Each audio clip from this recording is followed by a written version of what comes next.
Very good morning everyone.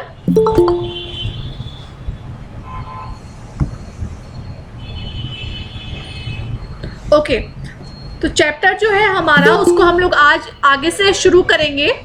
तो page number है आपका 84, सब लोग निकाल लीजिए पेज नंबर 84।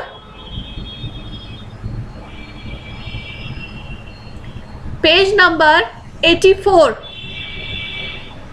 पाठ का नाम है आपका क्या निराश हुआ जाए। पाठ संख्या 11, पाठ का नाम है क्या निराश हुआ जाए। पेज नंबर 84 निकाल लीजिए, प्रश्न संख्या 84 सब लोग निकाल लीजिए। आज हम लोग पढ़ना शुरू करेंगे एक बार रेलवे स्टेशन पर। यहां से हम लोग शुरू करेंगे। शिवांश, यस बेटा स्टार्ट करो। एक बार रेलवे स्टेशन पर टिकट लेते हुए गलती से मैंने 10 की बजाय 100 रुपए का नोट दिया और मैं जल्दी जल्दी गाड़ी में आकर बैठ गया। थोड़ी देर में टिकट बाबू उन दिनों के सेकंड क्लास के डब्बों के हर आदमी का चेहरा पहचानते हुए उपस्थित हुए। उन्होंने मुझे पहचान लिया और बड़ी विनम्रता के साथ मेरे हाथ में 90 रुपए रख दिए और बोले, यह बहुत बड़ी गलती हो गई थी, आपने भी नहीं देखा, मैंने भी नहीं देखा। उनके चेहरे पर बच्चे संतोष की गरिमा थी। मैं चकित रह गया। कैसे कहूं? यहाँ पर क्या बता रहे हैं, यहाँ पर लेखक बता रहे हैं, उन्होंने पहले बोला कि हम लोग को निराश नहीं होना चाहिए, अच्छाई अभी भी हमारे देश में बची है। और उसी का उन्होंने एक आपके सामने एक वाक्य रखा है कि क्या हुआ। एक बार वो रेलवे स्टेशन पर थे और उनको बहुत जल्दी थी ट्रेन में चढ़ने, क्योंकि ट्रेन ना निकल जाए। तो वो जल्दबाजी में 10 रुपए की जगह उन्होंने कितने रुपए दे दिए टिकट वाले को? कितने रुपए दिए? 100 रुपए। ये प्रश्न आ सकता है, इसलिए सब लोग अपना दिमाग लगाए यहाँ पे। ठीक है, 100 रुपए का नोट उन्होंने पकड़ा दिया 10 रुपए की जगह और फटाफट आके अपनी ट्रेन में डब्बे में बैठ गए। कुछ देर बाद क्या देखते हैं, टिकट बाबू जो है वो आते हैं और उस डब्बे में सबका चेहरा देखना शुरू करते हैं। ठीक है, और वो मेरा चेहरा पहचान जाते, उन्होंने मुझे पहचान लिया और मेरे 90 रुपए उन्होंने मुझे वापस किए। मैं चकित हो गया कि ये क्या, कि आज के ज़माने में भी इतनी ज़्यादा ईमानदारी क्या मौजूद है। ठीक है, अब यहाँ से कैसे कौन पढ़ेगा, कैसे कहूँ, कैसे कहूँ उसे कौन पढ़ेगा? सृष्टि आप पढ़ोगे बेटा? सौम्या, दिव्या, कैसे कहूँ उसे कौन पढ़ना शुरू करेगा बेटा? बुक नहीं है सृष्टि आपके पास?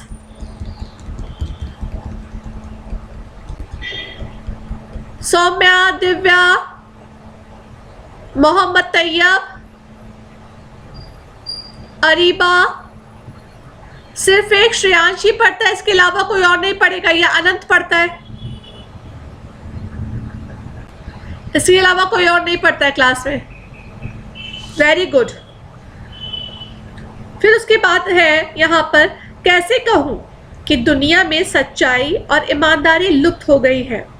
वैसे अनेक अवांछित घटनाएं भी हुई हैं। अवांछित मतलब कौन बताएगा? अवांछित का मतलब क्या हो सकता है? अनचाही। अनचाही, वेरी गुड। अवांछित घटनाएं भी हुई हैं, परंतु यह एक घटना ठगी और वंचना से अनेक घटनाओं से अधिक शक्तिशाली है। मतलब अगर किसी ने इतने अच्छे से कार्य किया और हो सकता है कि कहते हैं ट्रेन छूटने वाली है, चलो छोड़ो 100 रुपये अपने पास ही रख लो, अपनी जेब में रख लो, ऐसा हो सकता था। लेकिन उन्होंने ऐसा नहीं किया, वो आए और उनके 90 रुपये उनको वापस दिए। ठीक है, एक बार मैं बस में यात्रा कर रहा था, मेरे साथ मेरी पत्नी और 3 बच्चे भी थे। बस में कुछ खराबी थी, रुक रुक कर चलती थी। गंतव्य से कोई 8 किलोमीटर पहले ही एक सुनसान स्थान पर बस ने जवाब दे दिया। रात के कोई 10 बजे होंगे। ठीक है, बस के यात्री घबरा गए, कंडक्टर उतर गया और एक साइकिल लेकर चलता बना। लोगों को संदेह हो गया कि उन्हें धोखा दिया जा रहा है। बस में बैठे लोगों ने तरह तरह की बातें शुरू कर दी। किसी ने कहा यहाँ डकैती होती है, 2 दिन पहले इसी तरह एक बस को लूटा गया था। परिवार सहित अकेला मैं ही था। बच्चे पानी पानी चिल्ला रहे थे, पानी का कहीं ठिकाना ना था। ऊपर से डाकुओं का डर समा गया था। कुछ नौजवानों ने ड्राइवर को पकड़कर मारने पीटने का हिसाब बनाया। ड्राइवर के चेहरे की हवाइयां उड़ने लगी। लोगों ने उसे पकड़ लिया। वह बड़े कातर ढंग से मेरी ओर देखने लगा और बोला, हम तो बस कोई उपाय कर रहे हैं, बचाइए, ये लोग मारेंगे। डर तो मेरे मन में भी था, पर उसकी कातर मुद्रा देखकर मैंने यात्री को समझाया कि मारना ठीक नहीं है। परंतु यात्री इतने घबराए हुए थे कि मेरी बात न सुनने को तैयार नहीं हुए। कहने लगे, इसकी बातों में मत आइए, धोखा दे रहा है। कंडक्टर तो इससे पहले ही डाकुओं के यहाँ भेज दिया है। मतलब अब क्या होता है, लेखक अपनी एक और वाक्य बता रहे हैं उनके साथ क्या घटित हुआ था कि वो बस से यात्रा कर रहे थे और उनका पूरा परिवार उनके साथ था, उनके 3 बच्चे और उनकी पत्नी। बस में एक पूरा परिवार उन्हीं का था और लोग बैठे थे। इतने में क्या होता है, बस थोड़ी रुक रुक कर चल रही थी। अचानक एक सुनसान स्थान पर, एक सुनसान जगह पर वो बंद हो जाती है।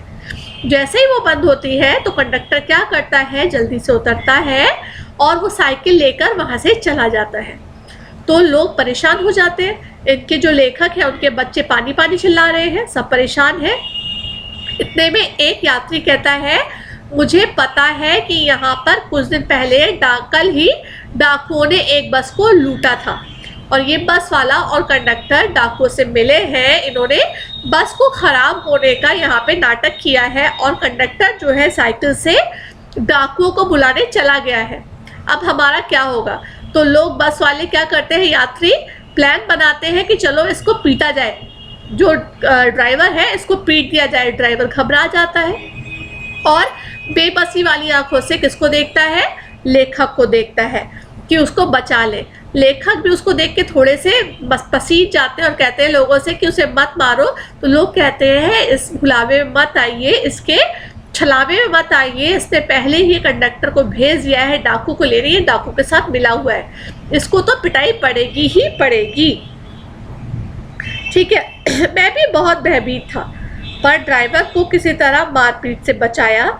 1.5-2 घंटे बीत गए। मेरे बच्चे भोजन और पानी के लिए व्याकुल थे और मेरी पत्नी की हालत बुरी थी। लोगों ने ड्राइवर को मारा तो नहीं, पर उसे बस से उतारकर एक जगह घेर कर रखा। कोई भी दुर्घटना होती तो पहले ड्राइवर को समाप्त कर देना उन्हें उचित जान पड़ता। मेरे गिड़गिड़ाने पर उनका कोई विशेष असर नहीं पड़ा। उसी समय क्या देखा कि एक खाली बस चली आ रही है और उस पर हमारा बस कंडक्टर बैठा हुआ था।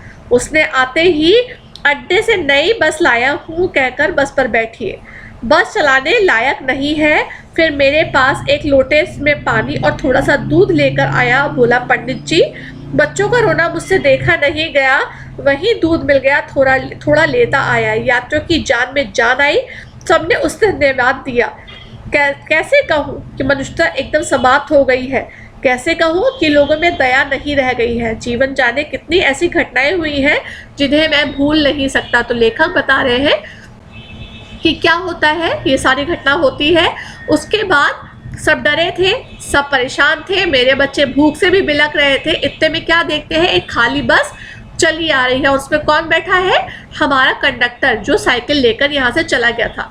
वो क्यों गया था, वो दूसरी बस को लेके आने के लिए गया था। बस अड्डे तक गया था और वहां पर उसने क्या किया, पानी लिया लेखक के बच्चों के लिए और दूध लिया, क्योंकि उससे देखा ना गया कि बच्चे बिलख रहे हैं भूख और प्यास से।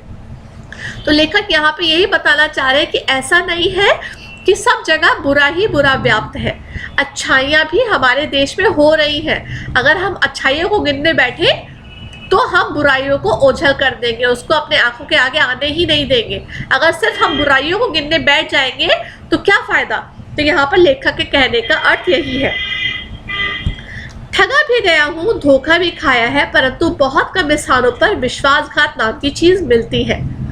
केवल उन्हीं बातों का हिसाब रखो जिनमें धोखा खाया है, तो जीवन कष्टकर हो जाएगा। ऐसी घटनाएं भी बहुत कम नहीं है जब लोगों ने अकारण सहायता की है, निराश मन को ढांढस दिया है और हिम्मत बंधाई है। कविवर रविन्द्रनाथ टैगोर ने अपने प्रार्थना गीत में भगवान से प्रार्थना की थी कि संसार में केवल नुकसान ही उठाना पड़े, धोखा ही खाना पड़े, तो ऐसे अवसरों पर भी हे प्रभु मुझे ऐसी शक्ति दो कि मैं तुम्हारे ऊपर संदेह ना करूं। मनुष्य की बनाई विधियां गलत नतीजे तक पहुंच रही हैं, तो इन्हें बदलना होगा। वस्तुतः आए दिन इन्हें बदला भी जा रहा है, लेकिन अब भी आशा की ज्योति बुझी नहीं है। महान भारतवर्ष को पाने की संभावना बनी हुई है, बनी रहेगी। मेरे मन निराश होने की जरूरत नहीं है। तो ये जो पार्ट है इसमें ये बताने की, अब जो आखिरी की लाइनें हैं उसमें बताने की ये कोशिश की गई है कि हम जब दूसरों के लिए अच्छा करते हैं तो हमारे साथ भी अच्छा होता है। ठीक है, ऐसा नहीं है कि हमारे साथ बुरा ही बुरा हो रहा है और हम दूसरों के साथ बुरा करने लगे, ऐसा नहीं होना चाहिए। जब हम दूसरे के साथ अच्छाई करते हैं तो हो सकता है उसका मन बदले और वो भी आगे से दूसरों के साथ अच्छा ही करे। और रविन्द्रनाथ टैगोर ने क्या कहा है कि मैं कितने भी कठिनाई में हूँ, कितनी भी परेशानी में हूँ, लेकिन प्रभु मेरे को इन सब चीज़ों को झेलने की शक्ति देना, मतलब मैं कभी तुम्हारा साथ ना छोड़ूं, मैं कभी क्या ग्रम्बलिंग ना करूं, ठीक है, बड़बड़ाऊं नहीं। तो यहाँ पर यही बताने की कोशिश की है कि हम दूसरों पे थोप तो बहुत आसानी से देते हैं कि अरे उनकी वजह से हमारे इंडिया में ये प्रॉब्लम है, अरे इसकी वजह से ऐसा है। क्या हमने ये कभी कोशिश की है कि हम उस चीज़ को ठीक कर दें? अगर वो चीज़ ठीक नहीं करते तो अपनी तरफ से ये कोशिश ज़रूर करें कि अगर सामने वाला कोई गलत काम करने जा रहा है तो उसको आप बता दो, नहीं ये काम ऐसे नहीं ऐसे होगा। ये ना सोचो अरे ठीक है उसका काम है वो जाने, गलत होगा वो देख लेगा, ठीक है, ये नहीं करना चाहिए। तो इस पार्ट का यही सार था। अब आते हैं आपके शब्द अर्थ, ठीक है, और सब बच्चे शब्दों के अर्थ एक साथ बोलेंगे क्योंकि आपके सामने बुक है, पेज नंबर है 85, बुक आपके सामने है। तो सब बच्चे शब्दों के अर्थ एक साथ बोलेंगे। पहला शब्द है आपका आरोप प्रत्यारोप। एक दूसरे पर दोष लगाना। एक दूसरे पर दोष लगाना जो आजकल बहुत होता है, ठीक है। फिर दूसरा है मनीषियों, विद्वानों और महान विचारकों। फरेब, धोखाधड़ी करना। विधि निषेध, गैर कानूनी, विधि निषेध गैर कानूनी। आलोड़ित आप सबको पता है। दखियानूसी, पुराने विचारों से चिपका रहने वाला। पुराने विचारों से चिपका रहने वाला। देखिए कल भी मैंने ये प्रश्न और ये जो शब्द थे इनके अर्थ पूछे थे। ये जो शिवांश, सृष्टि और अनंत, सिर्फ ये 3 बच्चे हैं क्लास में जो जवाब देते हैं और सब शांत बैठे रहते हैं, ठीक है, सब शांत बैठे रहते हैं और कोई जानता भी नहीं कि बैठे भी हैं या नहीं बैठे हैं या क्लास अटेंड करके चले गए हैं। बहुत खराब बात है ये, ठीक है। आपका अब निकाल लीजिए पेज नंबर 86, पेज नंबर 86, ठीक है। उत्तर देंगे समाचार पत्र किस प्रकार के समाचारों से भरे रहते हैं? समाचार पत्र ठगी, डकैती और चोरी से भरे रहते हैं। यस, समाचार पत्र ठगी, डकैती, चोरी, तस्करी और भ्रष्टाचार से भरे रहते हैं। उत्तर है ठगी, डकैती, चोरी, तस्करी और भ्रष्टाचार से भरे रहते हैं। वेरी गुड अनंत। फिर दूसरा है बस कहाँ खराब हो गई थी? बस लेखक के गंतव्य से 8 किलोमीटर दूर एक सुनसान जगह पर खराब हो गई थी। Very good. बस जो थी गंतव्य से, लेखक के गंतव्य से, गंतव्य मतलब पहुंचने का इंसान, जहां इंसान को जो जा रहे हैं तो जहां उन्हें पहुंचना है उसको गंतव्य से 8 किलोमीटर पहले एक सुनसान स्थान पर खराब हो गई थी। Very good Shivansh. फिर है लोगों ने ड्राइवर पर क्या शक किया था? एक मिनट लेकर आया। हाँ क्या बेटा, दोबारा बताओ कशिश। बस अड्डे से नई बस पुरानी बस का कंडक्टर लाया। मैंने पूछा लोगों ने ड्राइवर पर क्या शक किया था? कशिश लोगों ने ड्राइवर पर शक किया कि वह डाकुओं से मिला हुआ है, डकैती करने के लिए बस रोकी है। वेरी गुड बेटा, वेरी गुड। अब है आपका बस अड्डे से नई बस लेकर कौन आया था? वो है कंडक्टर, जो कशिश ऑलरेडी बता चुकी है। ठीक है, इसके बाद है सच्चाई किन लोगों के हिस्से पड़ी है? सच्चाई भीरू और बेबस लोगों के हिस्से पड़ी है। वेरी गुड सृष्टि। ये 4 बच्चे हुए जिन्होंने आंसर देते हैं। कशिश ने भी कल भी दिया था। वेरी गुड बेटा। अब इसके बाद है पाठ के अनुसार सही विकल्प पर सही का चिन्ह लगाइए। बस खराब हो गई थी, कहाँ पे? सुनसान जगह पर। Very good. फिर ख है लेखक क्या देखकर चकित रह गया? टिकट बाबू की ईमानदारी। टिकट बाबू की ईमानदारी। फिर है ग यात्रियों ने मारने पीटने का हिसाब बनाया था ड्राइवर को। Very good. फिर उसके बाद है बस खराब होने पर लोगों ने क्या कहा? इसने कंडक्टर को डाकुओं को बुलाने भेज दिया है। इसने कंडक्टर को डाकुओं को बुलाने भेज दिया है। फिर उसके बाद है आपका अब यहाँ से पैदल भ्रष्टाचार को देखकर आज लोगों के मन में क्या प्रतिक्रिया है? आक्रोश है, उदासीनता है, ईर्ष्या है या उन्मूलन की इच्छा है? क्या है? उदासीनता। क्या है?